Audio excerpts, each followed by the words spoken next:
I was listening to something, and sometimes it's hard to stop listening. And I listened too long, and then here I am, a few minutes late. All right. Hare Krishna.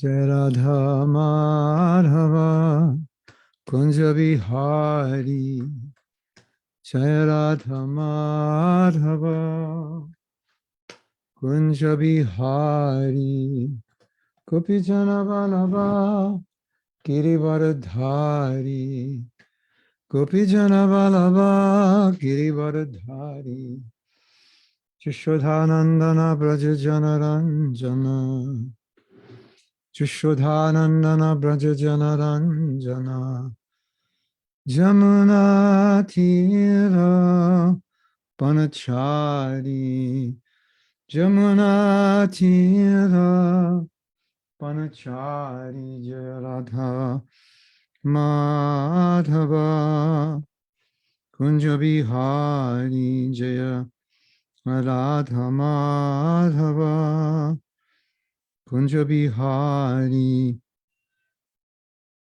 Gopi Jana Vallabha Girivardhari Gopi Jana Vallabha Girivardhari Braja Jana Ranjana Yashodha Nandana Braja Jana Ranjana Jamuna Tira Vanachari Jamuna Tira Vanachari Radha Madhava Kunja Vihari Jaya Radha Madhava Kunja Vihari Jashodhanandana Braja Jana Ranjana Jashodhanandana Braja Jana Ranjana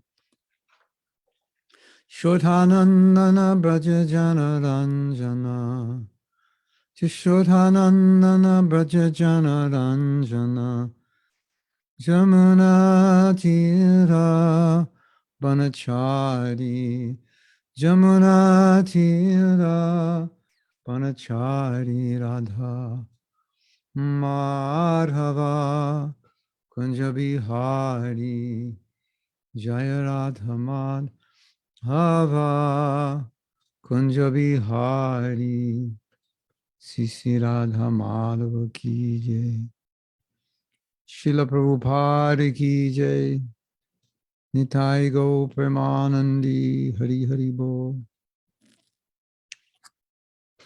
So I thought what we read last Wednesday was a repeat of what we read before.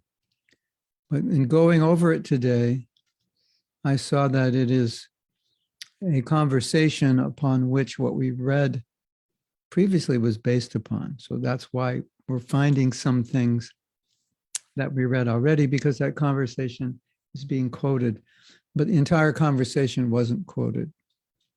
So there's much to read that we haven't read that will clarify our discussions. And I think the advantage of spending so much time on one topic is that it gives us time to reflect. Also, on our own lives, it gives us time to understand if we've understood.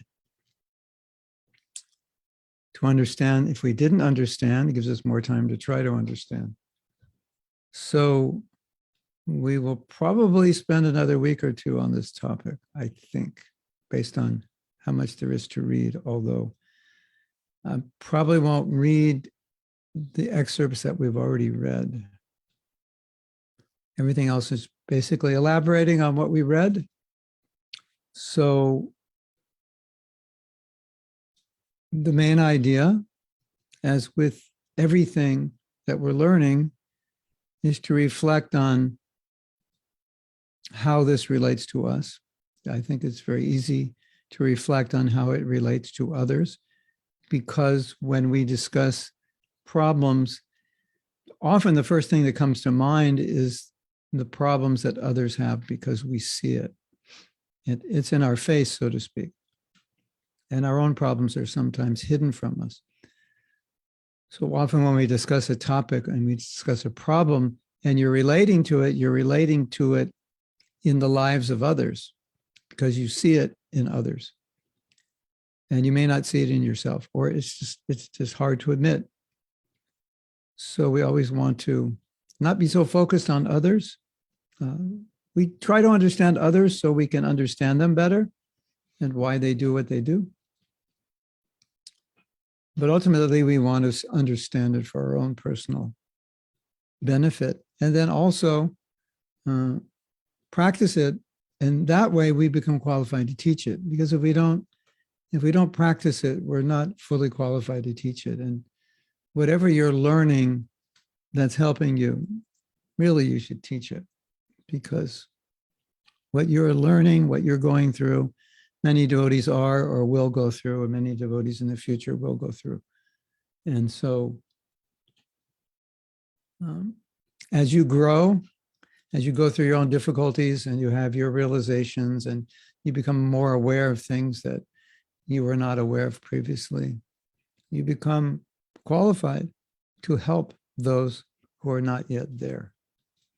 So whatever you're learning and applying, try to share it with somebody. If you can't share it with a group, at least with someone. And that sharing will be a great blessing for you also. It will really help you better understand the topic. Teaching is one of the great blessings because sometimes you will never understand something well or deeply until you teach it. So, as they say in the YouTube world, let's get into it. That was my long introduction. That was the, I also consider that most people will watch these classes online. So they want to decide if they want to watch the whole thing. So for those of you who are new to this topic, it is called spiritual bypassing, using the spiritual process to avoid dealing with issues in your life, be they practical, emotional, psychological, or spiritual deficiencies, escaping from dealing with them. And this topic was popularized about 30 years ago by a Buddhist practitioner who saw this going on within the Buddhist Sangha. Subsequently, many people are speaking about it and are seeing this is going on in every religion. Even going on in the world of self-development, it just goes on. That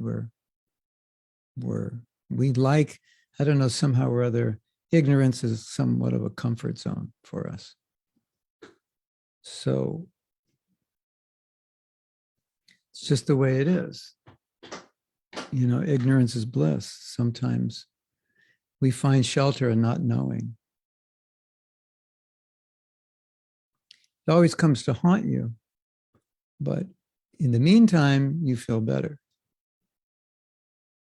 Kind of like an aspirin. The aspirin doesn't solve the illness, but in the meantime, you feel better.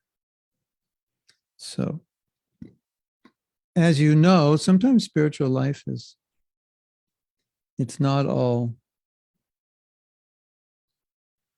cookies and cream. Sometimes it's neem leaves and chilies also. But it's needed. And it's just the way it is. And the reason for that is because we're not pure.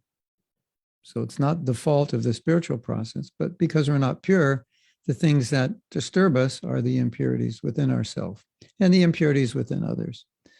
So that's why the process is difficult. Otherwise, the process, as Narottam Das Thakur says, Kevala Ananda Kanda. Kevala means entirely. Ananda, of course, means bliss, transcendental bliss, spiritual bliss. And Kanda means path. It is simply a blissful path. Yeah, when you're pure, it's simply blissful. That's for sure. So the things that are not blissful on the blissful path are not actually on the path because the path is blissful. It's just that sometimes you have to pull something out that's getting in the way of traveling on the path, and pulling it out can be difficult. And that's part of the spiritual journey. And it's necessary. And austerity is valuable. Essentially, it's actually essential. So these kinds of austerities are necessary. And yesterday I was thinking about the idea of ramification. Ramification is looking at the consequences of actions. And the world is often tempting us to do something which in the long run will be harmful to ourselves. And in a sense, that's what temptation means. It's tempting to do something that's not good. If it's good for us, we wouldn't call it a temptation. We would call it a sadhana or a dharma or a service or some kind of duty or obeyance of an order. So when we say temptation, the connotation is this looks attractive, but it's harmful. And sometimes the temptation is so strong because it triggers a conditioning or a habit within us, or even an addiction, which is has become a deeply rooted need. And it seems like we're almost helpless in controlling it. So one of the thoughts that is tremendously powerful when we need to control ourselves is thinking of consequences. If I do this, what will be the consequences? If I get this pleasure for 5 minutes, usually the consequences will be hours, weeks, days, even sometimes lifetimes of suffering. Or maybe a lifetime of guilt. We have to look back at our life and say, why did I do that? That was wrong. That was bad. And what did I get from it? Momentary pleasure. And now this is on my, you could say on my this is on my record now that I did this. And maybe nobody knows, but I know. And so for that little pleasure, I had to suffer. So ramifications are powerful. And of course, when we talk about self-care, we want to look at ramifications. Am I willing to do this to myself? Because the ramification will be great suffering. So when we look at the challenges in spiritual life, and the challenge we're talking about now is just actually looking at what we're trying to avoid, and we may feel it's difficult, look at the ramifications of doing the difficult work. And you'll always see that ultimately it has to be done if we want to make progress. Just as we can look at the ramifications of temptation as being pleasurable now and painful later. The ramifications of doing whatever austerity is necessary, it's sattvic. It's going to be difficult now, but in the long run, it's going to be most beneficial. So if we can live our life in that sattvic mood, that it makes our spiritual life much easier. If you live life in passion, that's really difficult, because then you go throughout your life doing or saying something you later regret, and you have to live with that and you suffer. So you got, 1 hour of pleasure, 1 week of pleasure, 1 year of pleasure, 10 seconds of pleasure, and hours, weeks, months, years, lifetimes of pain. It doesn't make it worth it. I was reading Bhagavatam on, I think it was Sunday morning. I'm reading some things that Prabhupada was saying. And as I said many times, Prabhupada, he's always trying to reason with us. Like Maya's trying to cover us, bewilder us. And Prabhupada's always trying to reason with us. So this is a very important aspect of Krishna consciousness, is reasoning with your own delusions or your own temptations or your own wrong attitudes or beliefs. And part of that reasoning, which Prabhupada gives, or often gives, or sometimes the whole reasoning, is consequences. That's why Prabhupada often says human life is a chance for self-realization. And if you don't use it, you're wasting your human form of life and you're living like an animal. That's a statement of consequences, isn't it? And if you'll see, and if you'll look at what Prabhupada has written or said in the context of consequences, you can see that mostly he's, or many times he's talking about the consequences of our decisions. Therefore, one should execute Krishna consciousness in this human form of life because it's a rare opportunity which is unavailable to the other species of life. Don't just live like a hog. Bhagavatam, don't live like a hog. Rishabhadev's teachings. You don't deserve. Arhan, vidbhujamye, you don't deserve to live like a hog. It's appealing to consequence, analysis, be intelligent, use your mind, use your intelligence to come to the right conclusion. And you will come to the conclusion that what austerities I have to perform for my spiritual advancement will always be worth it, and that giving into temptation will always cause suffering. And that's what Prabhupada's trying to tell us. Now, we know that Prabhupada repeats instructions a lot. And sometimes some people, even devotees, they don't find Prabhupada's books always interesting because by the time they get to the 8th canto and getting ready, or the 9th canto, getting ready for the nectar of the 10th canto, they're reading things they read in the 1st canto or the 2nd chapter of the Gita. There it is, the verses. But we should understand that the process of becoming Krishna consciousness is a process of always reminding ourselves, because Maya is always reminding us that we're the enjoyers and that actually we want to live in passion because that's where we'll really enjoy. And so Prabhupada has to remind us as often as Maya reminds us, no, it's not like that. It doesn't work. One of the coverings of Maya is forgetfulness. Maya has 2 potencies. Avaranatmika, and what's the other one? Who knows? Throwing and covering. Somehow I can't remember the other one.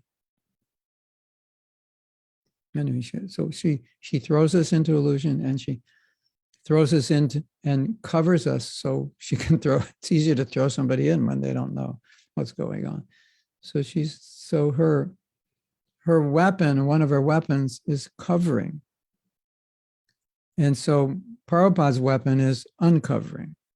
So she keeps covering, so he has to keep reminding us, you're covered, you forgot. Human life is meant for austerity. It's not meant to live like vidbhujamye, the dogs and hugs. That was Rishabhadev's instruction to his sons. Vidbhujamye.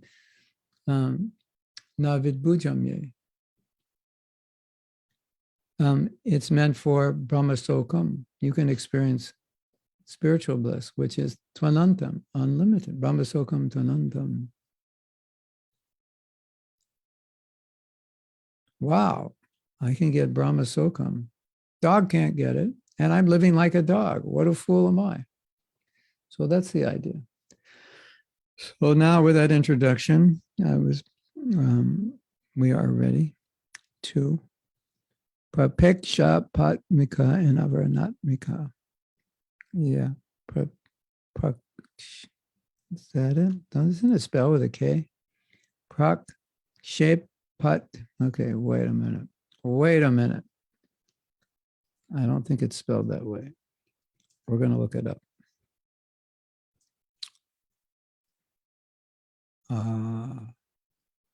Varanatmika. Maya has got 2 things. This is Prabhupada. Avaranatmika, spelled with a K, and prakshepatmika. Yeah, so you were right. Just you were right. Just a K, Covering and putting down. Okay, let's see what Prabhupada says here. Avaranatmika means just like a dog or a hog, he is encaged in a body, eating stool, living in a filthy place, but still the hog is feeling himself that he's happy. That is called avaranatmika shakti. Any any abominable condition we may live in, but Maya will cover our intelligence and will think we're living nice. That is called avaranatmika shakti. Otherwise, you can't live.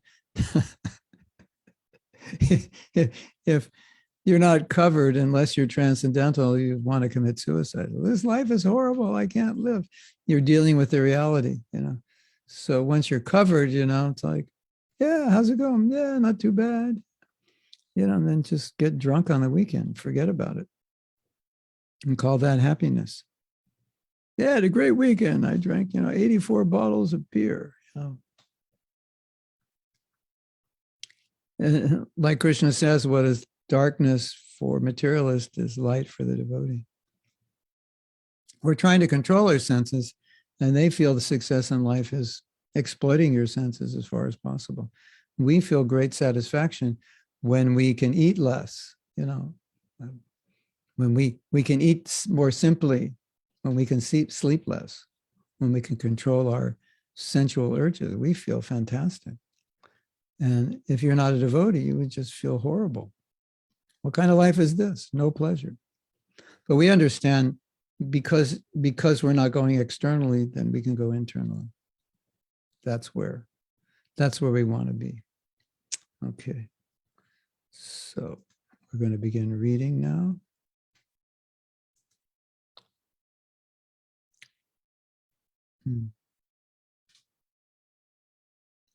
So this is this devotee, I think his name is John Wellwood.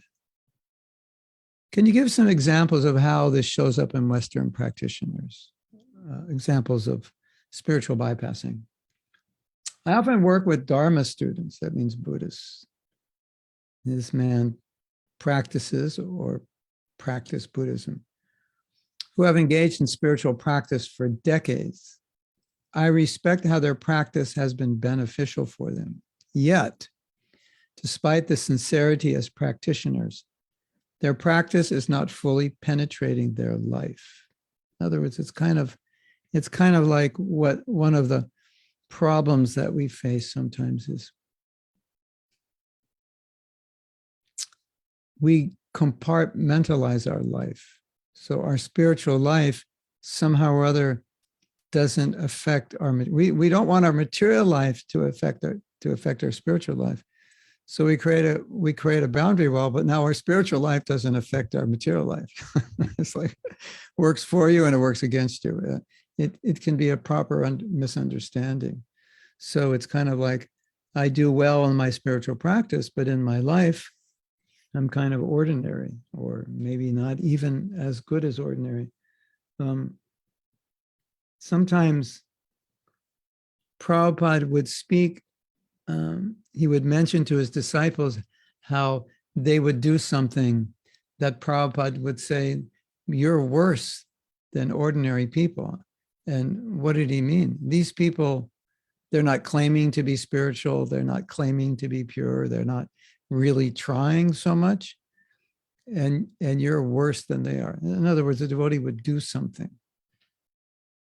And Prabhupada would point out that that's even worse than when ordinary people do. No, not that devotees would say this, but the thought is, I was at Mangalarti, so I'm good. I'm better than everybody. I was listening to a talk yesterday, and Yogeshwar Prabhu was saying, we have problems. So, in spite of attending Mangalarti every day, we still have the same problem. And we're thinking, well, by doing that, the problem will go away. But it doesn't. And a lot of devotees don't realize that until they're like 50 years old. Hey, wait a minute. 30 years of Mangalarti, and I'm still like full of problems. Took me 30 years to realize that. Maybe I have to do something else. So maybe the problem is you valued your spiritual life because you were a strict sadhaka. and you didn't really see how that was supposed to transfer into other aspects of your life. So you just thought, well, this is what I do. I'm doing it. I'm following it. And we don't want to minimize what you're doing. You're doing it well. But you never really figured out how you could carry that into your material life. So you felt like, well, spiritually, I'm doing good. And then sometimes we've heard this, maybe you've told yourself this, or you've heard someone say the mantra, which I so much dislike hearing, which is, Prabhu, this is just the way I am. And when I hear that, I think, well, then he's probably going to stay that way the rest of their life. I mean, you can say this is the way I am, but I'm going to work on it. That's true. I mean, obviously, this is the way I am right now. But it's often said as this is the way I am, and there's nothing that can be done. Why would I try? Or I have tried, it didn't work, which means maybe you didn't have the best tools. Maybe you needed help to try. Maybe you could have tried harder, tried it another way. So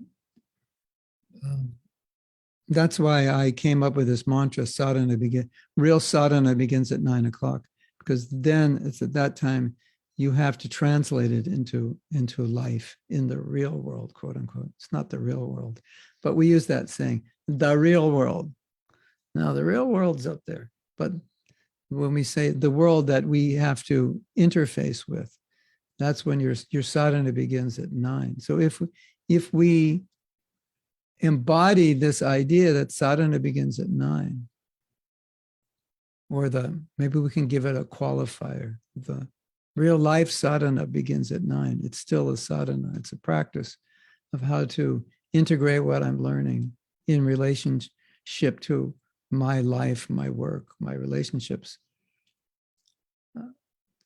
And you could say, sadhana, when real life sadhana really gets stepped up is when you get married, when you live with another person. Then you if you don't know how to integrate real life sadhana, you could be in for a lot of problems.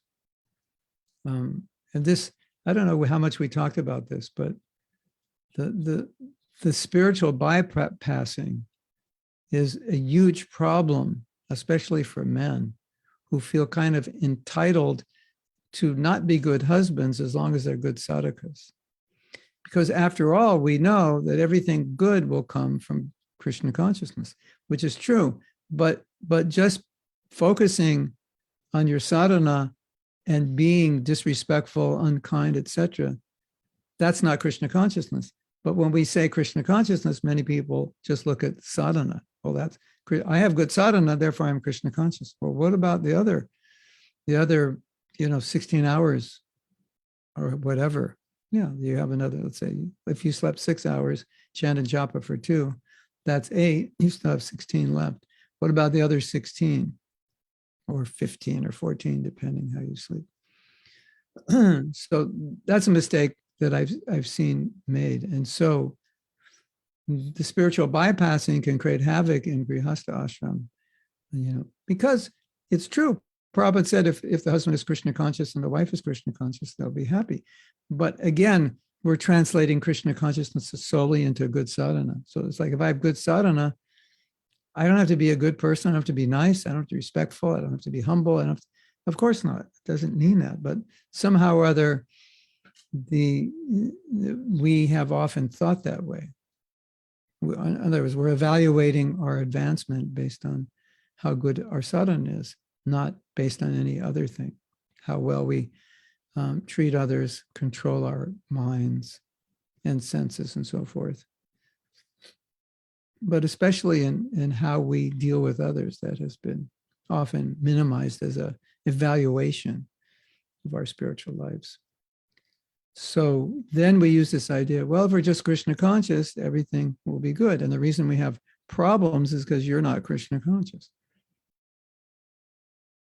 So, if you're in a relationship and your partner's complaining about you, they could say, well, if you're just Krishna conscious, you wouldn't have any problems. And they could be yelling at you and degrading you while they're saying that, as if what they're saying is Krishna conscious. So it's interesting, to say the least. It it does shed light on the paradoxes that exist within the material world. And you might be hopeful that things in this world will get better, but without people spiritually evolving, they just get caught in the dualities of the world and the hypocrisies and so forth. And so it's all very messy and normal at the same time. So spiritual bypassing, especially, it's also committed. I've also seen women do it, but it's more common with husbands than wives. And they use their sadhana almost as an excuse to be mean. Have you ever seen that? I'm a good devotee, therefore I'm qualified. I am entitled to be mean to you. And you have to take it because I'm Krishna conscious and you're not. Yeah, then it's getting borderline insanity when that happens. But it does happen sometimes. I hope you don't have to go through that. But if it does, at least go through it with grace and dignity and just understand this devotee may be processing Krishna consciousness in a very specific way. Okay. It's not, so we continue reading.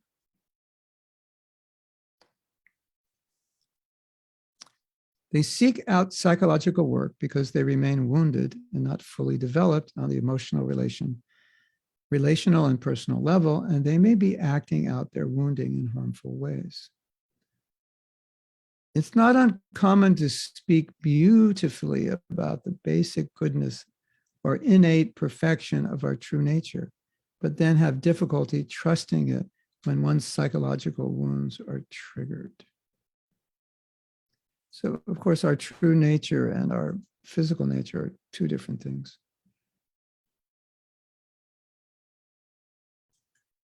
Often, Dharma students who have developed some kindness and compassion for others are hard on themselves for falling short of their spiritual ideals.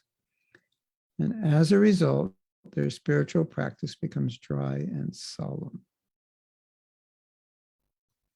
You know, it's interesting.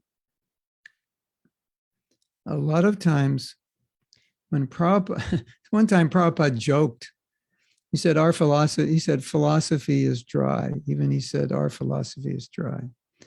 Because he told one of my godbrothers who was organizing a festival, he said, you should do kirtan. Main thing is kirtan and prasadam, and you can speak for 10 minutes only. Because who wants to hear dry philosophy? You know, in other words, people like to dance, people like to sing, people like to take prasadam. And so Prabhupada put, even though this sounds strange, but if you study Prabhupada's strategy, he put most of his weight on prasadam and kirtan and dancing. That's where he put most of his emphasis. Of course, we can't minimize knowledge and book distribution and classes and so forth.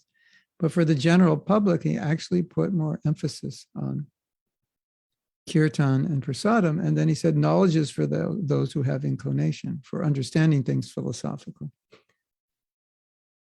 So you can practice spiritual life in a very dry way, in a very hard way, and think spiritual life is something extremely austere and solemn and just, you know, inflict severe austerities on yourself. There are practices like that in which they do that as a means of spiritual involvement. Kind of suffer your way into transcendence. But that wasn't Prabhupada's mood. Of course, you may call getting up at 4 o'clock suffering, but Prabhupada would call staying in bed after 4 o'clock suffering. So, you know, it's also different perception. But I think you understand what I'm saying.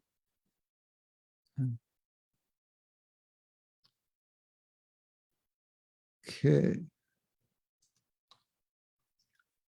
I'm gonna do something now, which I think I was doing more when we started classes of COVID, which was take questions while the questions are relevant to what I'm talking about. I think I think uh, the reason that I stopped doing that is we ended up reading like one paragraph, and we never, we had this whole, we were discussing like Yoga Maya and Maya, and we also had, 50, 60 pages on the topic of death, and we never got through. But anyway, we'll deviate, since variety is the spice of life. Okay. So Radhapriya wants to know, is mountain climbing an exploration of my sense gratification? Depends how much time you spend doing it. Okay, this is a good question to say, like, what's the difference between doing something which is helpful and when does it turn into sense gratification? Right? So that's a question you have to answer, right? So, okay, I like to mountain climb. I work all week. If I don't mountain climb, when I go back to work on Monday, I'll probably kill somebody or scream at somebody or throw somebody out the window. But if I mountain climb, it calms me down. All right, so then the next question would be, well, how much time do you spend mountain climbing? Oh, 8 hours on Saturday and 7 hours on Sunday. Wow. Well, how many pages of Bhagavad Gita do you read on those days? I don't. Okay. Is there a way you could calm down without doing that? Or can you do it less? So these kinds of questions. So, it's like when you're doing it beyond what you need, then it's sense gratification, right? Okay.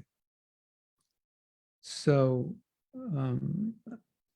you always want to evaluate everything in your life in terms of how it will benefit you physically, emotionally, spiritually, and ultimately how it will benefit you physically and emotionally so that it supports you spiritually. So that's something you have to look at. There's a lot of things we bring to Krishna consciousness that we like to do, and some we can use more directly than others, and some are just ways we de-stress. And now Radhapriya might say, but if I don't mountain climb, I will kill somebody and I'll be so stressed out and this and that. And so I tell Radhapriya, no, this is Maya, don't mountain climb. And then we find out she's really sick now because she's so stressed, because if she doesn't do that, she'll go crazy. So, mountain climbing, what verse is that? Well, there's the verse on recreation, but the point is, if it's actually going to disturb you so much to not do it, then we could say it's beneficial if done in moderation. Everything moderation. Even sometimes good things must be done in moderation. Like eating gulab jamuns is good, but some moderation is necessary. And I knew one devotee, he was chanting 64 rounds a day, which is good, except the way he did his chanting of 64 rounds was to totally neglect his wife and family. So he chanted his way right out of a marriage, and his kids, he had to grow up without two parents in the house. So he chanted his way right into creating problems for his children. So, you can't just evaluate, well, 64 rounds is good. It's just black and white. It's good. It's better than 32, better than 16. Yeah, okay. It's good. Unless it causes problems, then it's not good. Well, good for your spiritual life. But if your material life is troubled, it's going to eventually come back and affect your spiritual life. So I hope that by hearing these things that I'm speaking, you start to realize and say, actually, what I'm saying mostly is just taking our philosophy and kind of putting it in a way that you see it as it's actually common sense. There's a thread of common sense there. So you always want to have that thread of common sense when you're looking at things, because if you don't have it, then you might look at things out of context or in a very black and white way and come up with conclusions that are not correct, and later on realize after it's too late that that was a mistaken understanding, which caused mistaken action. So don't throw out common sense. Now you might feel, I'm a young devotee. How much common sense do I have? Probably more than you think. And part of your common sense is also to ask senior devotees. I read this verse. I understand it this way. Do you think that's correct? That's also using common sense. Okay. So the answer to Radha Priya is do what's beneficial, avoid what's not. And put on your headphones and listen to a lecture if you can while you're climbing. Then you can climb all day, then it's okay.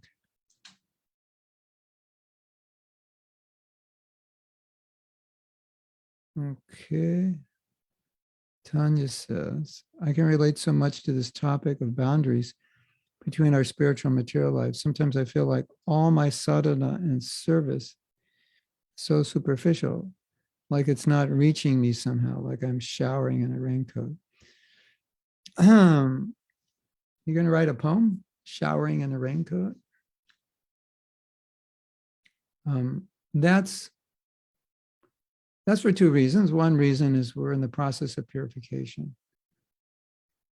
The second reason is because maybe we're not thinking in terms of integration, and you just have to start thinking in terms of integration and not evaluating the success of your spiritual life just on the number of rounds and principles and pages of Bhagavatam you read, which is, of course, it is an indicator, but not the sole indicator. So if you start looking at evaluation of your spiritual life in terms of how well are things going on in the rest of my life, and asking the question, if one is spiritually advanced, how would this look?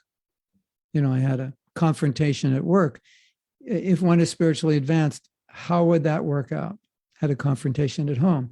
If one were spiritually advanced, how would one deal with that? Those are important questions to ask, because otherwise we just think I'm spiritually advanced because I chant 16 rounds. What if those 16 rounds are full of offenses that in and of themselves wouldn't cause you to be spiritually advanced? How about this idea? I'm spiritually advanced because I am. What about that? Another one of my profound statements. You are spiritually advanced because you are spiritually advanced, not because you can write down on a piece of paper what you did this morning. That doesn't necessarily qualify you for spiritual advancement. It's a fact, and it's an unfortunate fact, that some people execute Krishna consciousness to get honored, to be honored as advanced devotees. So, the principles in and of themselves will not necessarily guarantee advancement if one is ill motivated, or one is not learning how to integrate those practices. And as I was just mentioning, the problem is paradoxical, is because sometimes the spiritual advancement can actually aggravate the material situation and make somebody less patient. I'm a devotee, get out of my way. You're wasting my time. Do you ever feel like that? Yeah. This person's doing something and you're sitting behind them in line. It's like, well, he's not a devotee. What importance is it? I'm a devotee. I have to go out back on book distribution. You're wasting my time. I could have just distributed a book. Why don't you just disappear from the universe? You're in my way. Oh, well, how Krishna conscious is that thinking? Prabhu, this is Lord Chaitanya's Sankirtan movement. So, if at least we start looking at analyzing our behavior, our words, on a scale of how Krishna conscious that is, irrelevant of what I did that morning, then maybe that would help. Because otherwise we can justify any nonsense by saying, I chant 16 rounds to follow principles. I read Bhagavatam, I wear tilak, tulsi beads, shave my head. Right? I cover my head in the temple and you don't. That makes me better than you. I shave my head, you don't. That makes me better than you. There's so many externals by which you can analyze. And I don't want to minimize the externals. Prabhupada liked it when we wore tilak, all the men in the temple, brahmacharis, shave their heads. He liked it when women wear saris, all these things. We don't want to just throw that out and say, it doesn't matter, it's just dress, it's just external. That's true.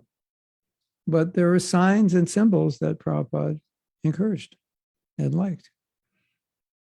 So we have to look at the whole picture. And ultimately, how are we manifesting Krishna consciousness? And it's so easy to not think about it, because when you start thinking about it, you start realizing, I'm not doing such a good job. And it can be a bit discouraging. And it's in a sense more encouraging to not think about it, because I do chant my rounds and I do follow the principles. So then I can just think everything is good and I'm a good devotee. I don't want to say you're not a good devotee. Those things are good and we must do them. But it's harder to look at the other stuff, because we often act in ways which, as Prabhupada said, worse than non-devotees. Have you ever acted in a way which you would consider worse than a lot of people who aren't devotees, who aren't even on a spiritual path, not even, maybe atheists? I think we can all say, yeah, sometimes. Yeah. Do you ever get really angry and say something really nasty? In one of those, oh my God moments, what did I just do? Why did I do that? How did I do that? Maybe say something hurtful to someone that even many people in general have never said in their lives or wouldn't say. And we said it. And we wear tilak. Double trouble there. At least if you weren't wearing tilak and calling yourself a devotee, we would say, okay, whatever. But now that we're devotees, we can't do that anymore. We have to be conscious. So if you're conscious of application within your life, seeing symptoms, is this a symptom that I'm integrating Krishna consciousness well?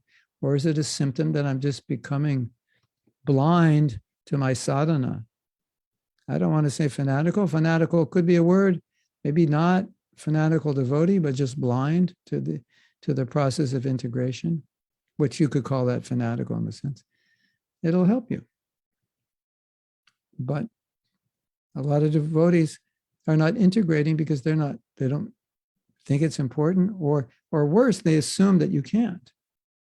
Because the world is so contaminated, they don't even try. They don't even try because they don't think they can succeed. Personally, they don't even try because they don't even think you should even try in the first place. You just do your Krishna consciousness in your home at the temple, and outside in the world, it's like all hell that's loose out there. I know many devotees who think that way. It's like, why even try to be Krishna conscious? It's just Maya and material world, and just be as vicious and however the other people are, so you can keep up with them and fight them off when they attack you. That's not what we're being trained to do by any means. Otherwise, all those verses about humility, pridelessness, nonviolence, tolerance, simplicity, etc., what are they for? That's Prabhu, that's just when you go to the temple. What about when you go home? Forget it. If I were like that, my wife would walk all over me. What about at work? Oh, that's even worse there. I would be, meat for these people if I wasn't aggressive. That's not what Krishna means. And if Krishna did mean that, then we need to find the evidence that he meant that only in the temple. And there isn't any evidence. Especially it was spoken on a battlefield, so that's good evidence to the contrary. Arjuna, be humble, tolerant, all these qualities. And you got to fight a battle? Wait a minute. Like, what's going on here? All these divine qualities, and I have to kill all these people. How do you do that? You think it's hard to be humble at work because you'll get eaten up. What about Arjuna? Krishna's, telling him, you've got all these divine qualities. It almost sounds like, well, if I got all these divine qualities, then I guess it's time to leave the battlefield, because why would I fight? No, dharma, that's your duty. And you employ those divine qualities in your duty. Kill all these people, that's your duty. For me, kill them for me. So there you go. It's all in the Bhagavad Gita. Isn't it interesting how we can read something and completely not understand it? That's like, it's so in a sense depressing. Like, how do I even know I'm understanding anything? And 10 years later, you read the Bhagavad Gita again and you think, oh my Govinda, it's like, I didn't understand, I hardly understood anything. And now I understand it. Yeah. And then 10 years later, you'll realize, I thought I understood it. See how puffed up I was. It's not so simple. You just understand everything. You understand context. You understand principles. But the depth of it, the application of it, maybe not always. Everything is so easy to understand. Okay. So now,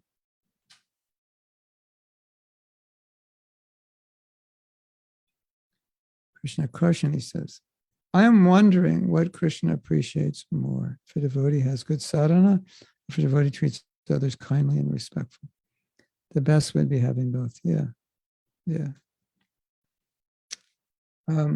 Well, if you read the Gita, in the Gita, when we read the Gita, not if we read the Gita. If we read the Gita, it's like telling you, like, you're a bunch of losers who never read the Gita. When we read the Gita, we find things that Krishna says that are pleasing to him or make his devotees dear to him. And certainly when a devotee treats others equally and with kindness and so forth, he's dear to Krishna, that's for sure. But certainly Krishna is pleased by our chanting of japa and our sadhana as well. I think you answered the question. It's not, it's not like our goal is to do half a job. Well, at least I did half the job. You only painted half my room. Well, at least I painted half the room really well, didn't I? Yeah, what about the other half? Oh, someone else can do it. So, you have your sadhana and you have your character. So it's not that you're going to, do half right and then half you neglect. That's not the point. It's not either or. And the only reason we would want to make it either or is because we find one of those halves difficult to do. So we just want to say, okay, I can just do half and it should be okay. But no, it's not like that.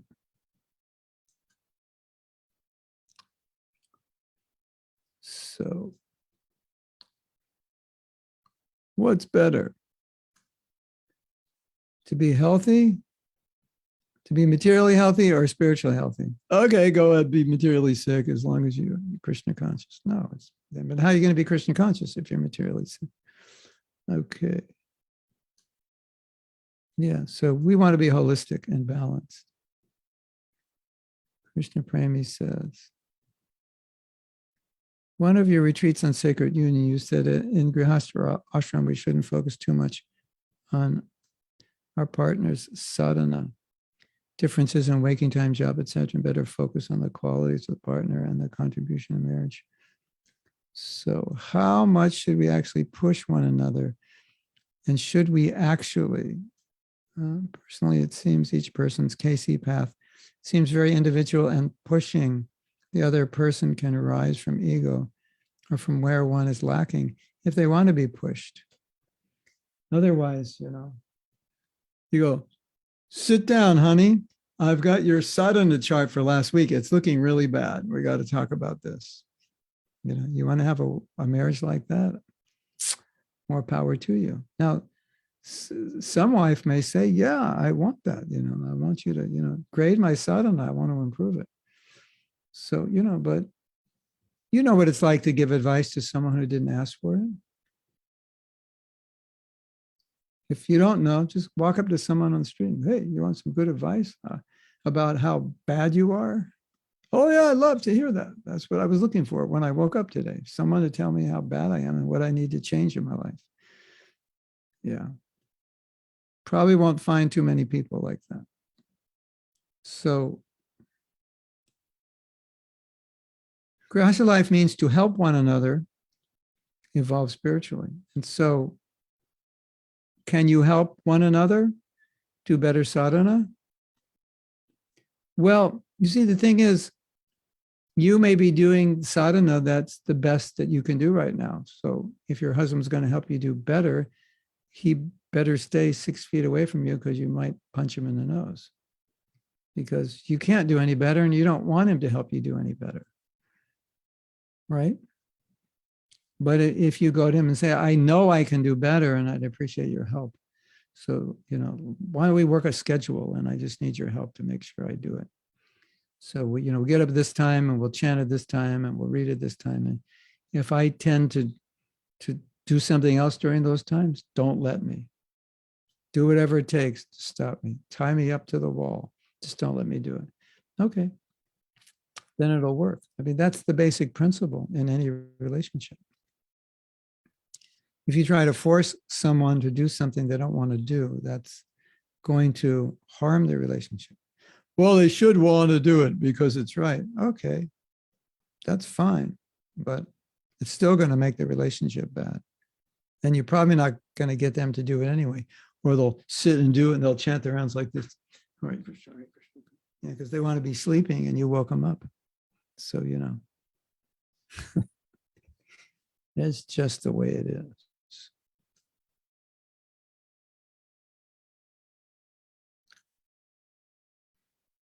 So Radhapriya is lucky she lives in Florida because I think I live on the biggest mountain in Florida, which is a street that goes up for about 200 yards, about like this. And that's about the biggest mountain you're going to find. There is another mountain, but it's made out of trash. We see that on the highway, it's where they, what do they call that? When you fill the earth with trash? What's the name of that? I forgot. You know what I'm talking about. Yeah, well, that's the only mountain I've seen in Florida. It's filled with trash.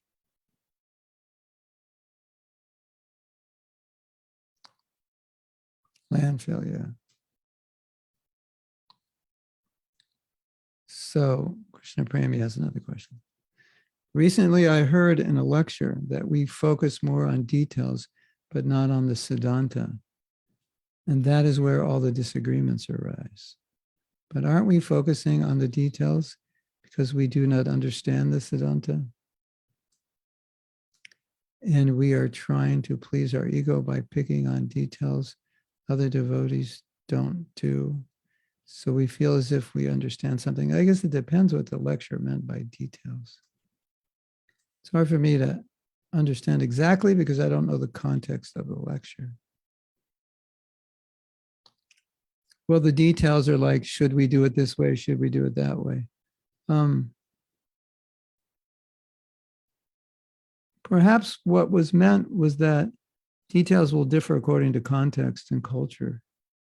But let's get the Siddhanta first, and then we can apply the details accordingly. But if we miss on the Siddhanta, how will we apply details properly? So your definition of details may be different than his, perhaps.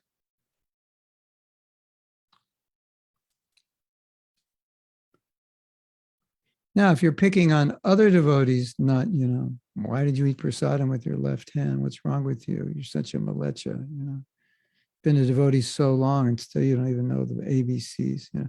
Yeah, of course. If that's where we're focused, then that means we have some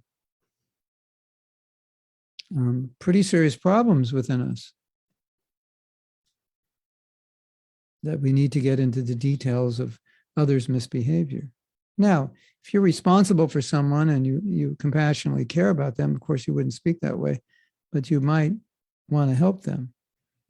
But details means details in general refers to how you would apply a siddhanta in a particular context. But I think what you're referring to is us just looking at the details of another devotee. Now, ladies and gentlemen, I have some bad news for you.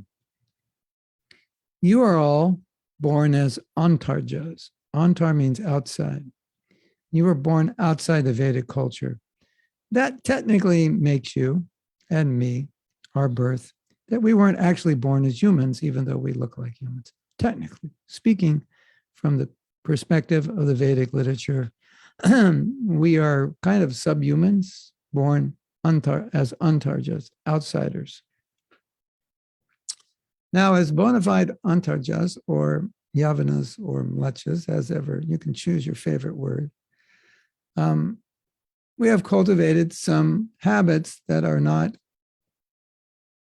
acceptable within the Vedic Varnashram paradigm. And many devotees who join ISKCON remain with those habits for years, decades, or lifetimes. And so even though they're very advanced devotees or been around ISKCON a long time, they may have habits which are recognizable as habits of antarjas, those who were born in the West. That is going to be a reality that we probably are not going to change, that probably is not going to change much.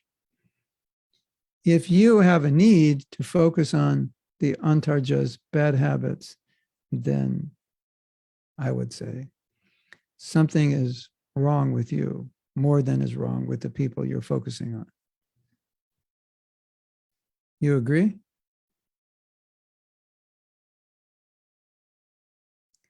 Okay. If you don't agree, that means something's really wrong with you. Okay. That was a joke, but it's true. Okay. Krishna Karsani says, when I see devotees who are practicing Krishna consciousness for more than 50 years and they have good sadhana and 10 Mangalarti every day, and at the same time, they are mean and harsh to others, I am a bit losing faith in Krishna consciousness process, because why, after so many years of practice, those devotees did not change their hearts? That's a very good question. And if I try to answer that, I would run the risk of committing offenses to those wonderful devotees. But we have to take that question and ask ourselves. Let me speak personally. That way I can only offend myself, which, although offending oneself is also Vaishnava aparad, is less of an aparad than offending another Vaishnava. So I would say in my own life, I was having the problem that I was talking about before, analyzing my spiritual life in terms of my service and my sadhana, not in terms of my interaction or necessarily developing Vaishnava qualities. And I think if we would all look at that as a parameter of our Krishna consciousness, rather than just these other things, how many books did you distribute? I did 100 Bhagavad Gitas yesterday. Oh, Prabhu, you're a pure devotee. I wish it were that easy. If it were, we could all go out and distribute 100 Bhagavad Gitas today. I mean, certainly we don't want to minimize that. By no means. It's a glorious act and it's not easy. It's a great austerity. But these kinds of things, they don't necessarily guarantee that we will develop all the Vaishnava qualities that we should be developing. And if we just become more aware that that's part of the process and give some attention and focus to behaving better, I think the problem you're describing would be minimized. Another thing I can say from my own life, my own experience, is that, and I've talked about this when we talk about cognitive dissonance of, you said here, mean and harsh. I wonder if those mean and harsh devotees would recognize or admit, or even be willing to talk about the meanness and harshness, because often they don't see that they're mean and harsh, Or they would say, well, these other devotees deserve it. It's probably worse. Just be mean and harsh and don't think anyone does. Just, if you can be mean and harsh and just say, I'm mean and harsh. That's my nature. That's not as bad as saying they deserve it. So, if you're acting in a particular way and you don't recognize or acknowledge that that's not Krishna consciousness, why would you change it? So I've seen many devotees who are very, very heavy, and they just think that's what the other devotees need. They don't think it's their nature, which it obviously is, because not every devotee is as heavy as they are. So obviously it has something to do with their nature. But until they're willing to recognize that, it's not going to change. So I can empathize with your, what did you say? Losing faith, yeah. Because, think, well, in 50 years, am I going to be like this devotee who seems to not be that refined in their behavior? You don't have to be, but you could be if you're not careful. It also depends on the practice, how well their sadhana is. I would say you can't necessarily say they didn't have good sadhana. You could use that as a probability. Maybe if they had better sadhana, it could be maybe they don't have association that is helping them cultivate that. Maybe their disposition is to not give importance to those things. There could be so many reasons. But at least for us, we should give some energy into these areas for sure. Krishna Premi, details like who wears Vaishnava clothes, who pays dandavats in what way, etc. He meant the small ones. Yeah, well, yeah, because you can endlessly disagree on those things. With Siddhanta, you can disagree on Siddhanta, but it's normally the details are where the disagreements lie more than the Siddhanta. Who pays dandavats? Yeah. I find it strange. I see a lot of men wearing shorts to the temple. Even sometimes when it's cold, I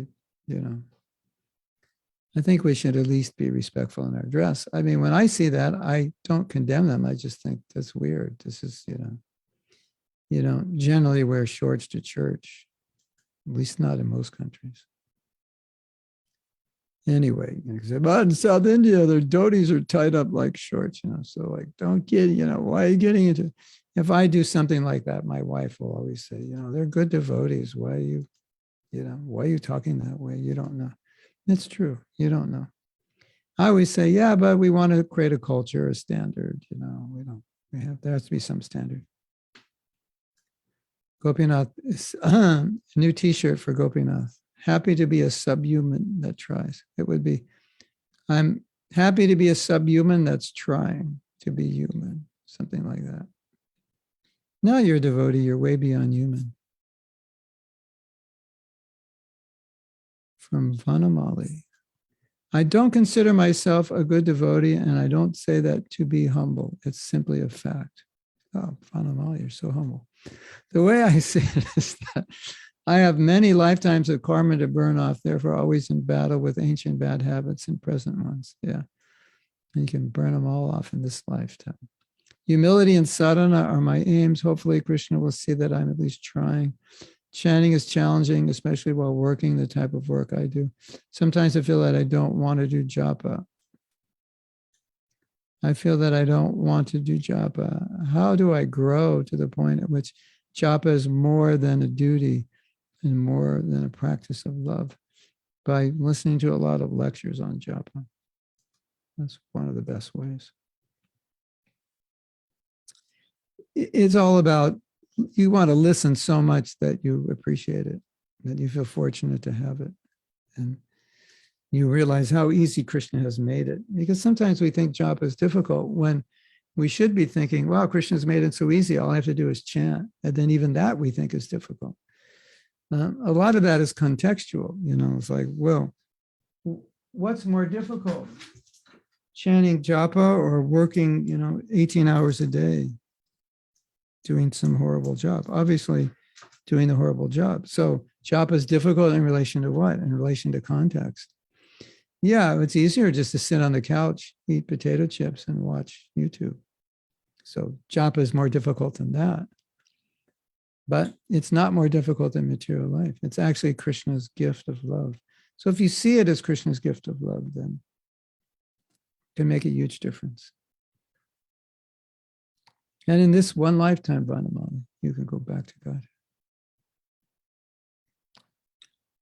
I always say that I'm trying to be a devotee, not I'm a devotee. Yeah, Prabhupada said that also. We're not devotees, we're trying to be devotees. What do you mean I'm not a devotee? I thought I was a devotee. It's so discouraging. No, that's why, sometimes devotees will say, so-and-so did this. I can't believe that a devotee would do that. But the answer is, well, we're all trying to be devotees. A devotee wouldn't do that, but someone who's trying to be a devotee may do that in their conditioned state. So then it makes sense, right? How could a devotee do that? How could they say that? How could you even call them a devotee? Yeah, call them a devotee in training. This student driver just crashed into a telephone pole. How could anybody crash into a telephone? Because they're learning how to drive. That's why. He was a sports car driver. How could the only way he could do that is if he lost control of the car or was drunk or something. So that's a lot of and how Prabhupada reconciled it also. Well, this person's trying to be a devotee and they've given their life. They're trying to give their life. So, they may do so many bad things, but what's glorious is that they're giving their life to Krishna. So see that. That's how Prabhupada would explain it. See that they're giving their life to Krishna rather than all the bad things they're doing.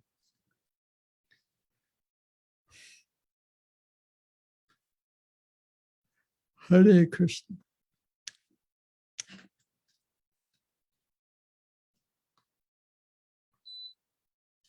Okay, we can read some more. It worked out. We still have time to read.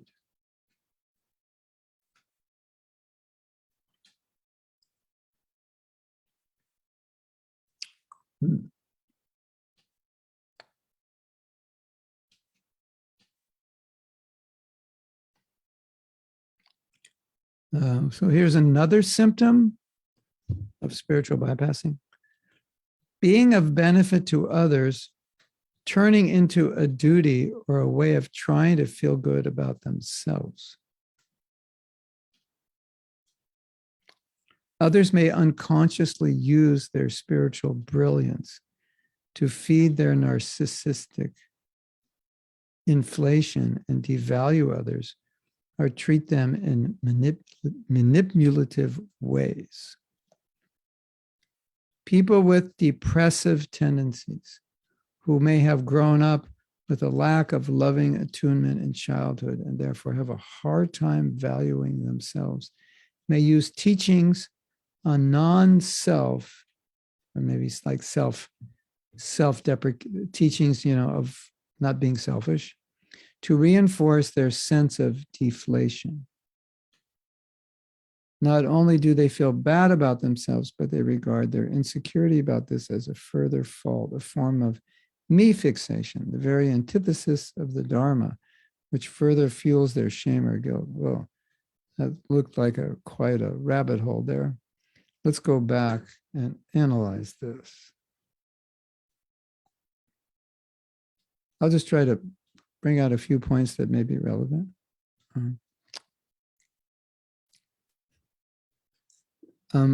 What's being described here is a kind of entitlement that's misused, because now if I have a spiritual position which officially is higher than you, then I may have tendencies to want to dominate and put down.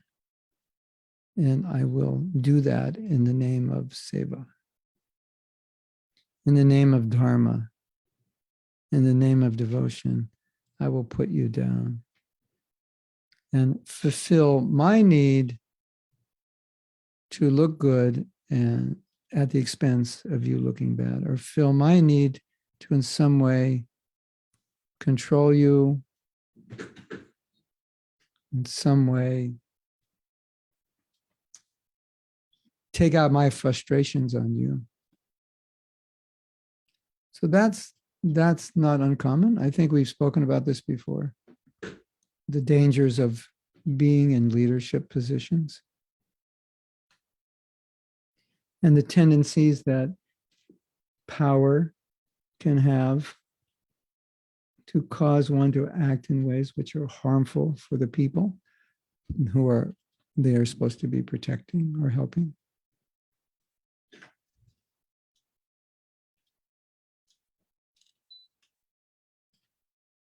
So what's happening here is that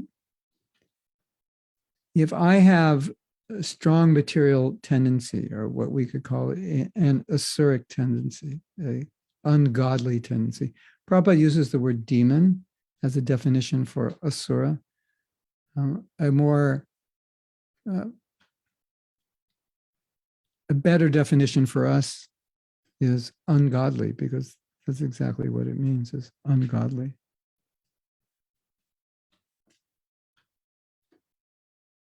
Asura means ungodly.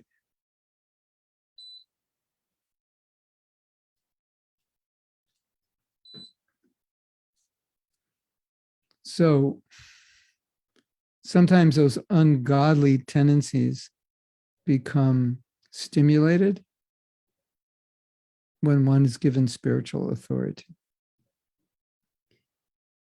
You wouldn't expect it to happen like that, but it does, unfortunately.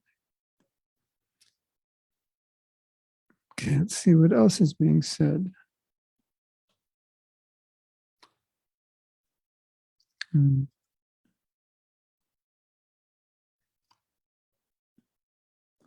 But then it's saying something which we have talked about a lot and which is quite common, is that you come to a spiritual movement with a low sense of self, and then you use the teachings to keep putting yourself down. Which is it's so sad to see that happen. Because Krishna consciousness is meant to lift you above that. But if we're not careful and we don't have proper guidance, and we have those tendencies to put ourselves down, then the teachings will enable that tendency even more. Which is interesting. I feel, I don't know, I think that's part of your paper, right, Tanya? How the spiritual process how the spiritual process can connect with unhealthy tendencies within us and actually make them worse. What a paper. It's going to turn into a book, right? Anyway, you get some basic information. I may end up writing the book. I think it would be important as actually, probably someone has already written it somewhere. You might want to do some investigation, because I think it's common. It's common that anything good can be misused. We know that. Something good is not good in and of itself. It depends who's using it. So that's an important topic. And what else?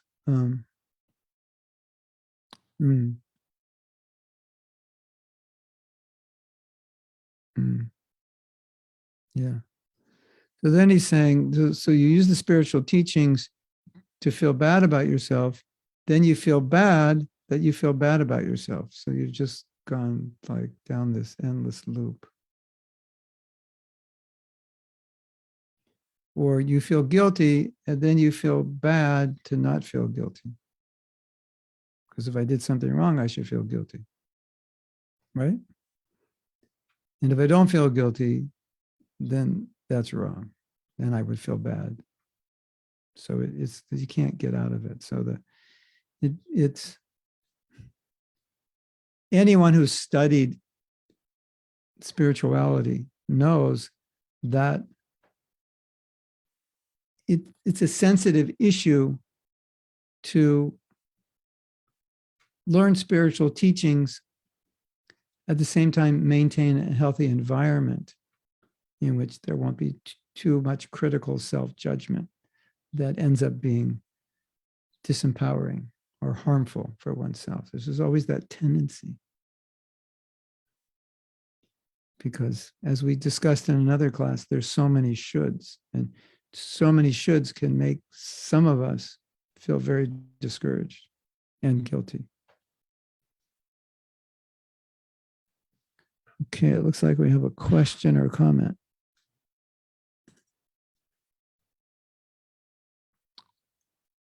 This is from Shalini. About treating everyone equally, absolutely true, but why are animals considered inferior? My dog is so sweet and innocent, and he's so sincere and loyal and loving. Yeah, that's why people like dogs better than humans. Because not all humans are so what you described your dog as, right? More than humans, sometimes I want to have the benefit of, I want him to have the benefit of the holy name, chanting around him or reading Bhagavatam. Will that help him? Yeah. I feed him prasadam too. Okay. He'll become a devotee next life. I want him to progress in this life, although he doesn't have human intelligence. Yeah, he can progress to the human form, maybe the human form as a devotee.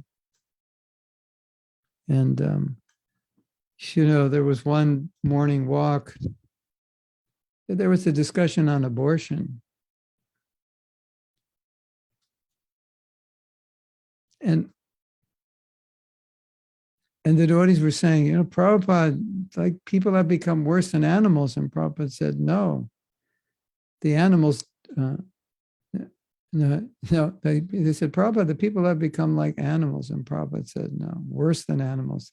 Animals don't have abortion. So the dog is man's best friend because no matter how you treat them, they'll always be kind to you. Unlike other people, we know they'll always be kind if we don't treat them kindly. So, yeah. All right. So we can end class here. Thank you very much for coming. Hare Krishna. Srila Prabhupada ki jai. Go Premanandi Hari Hari Bol. Okay. So now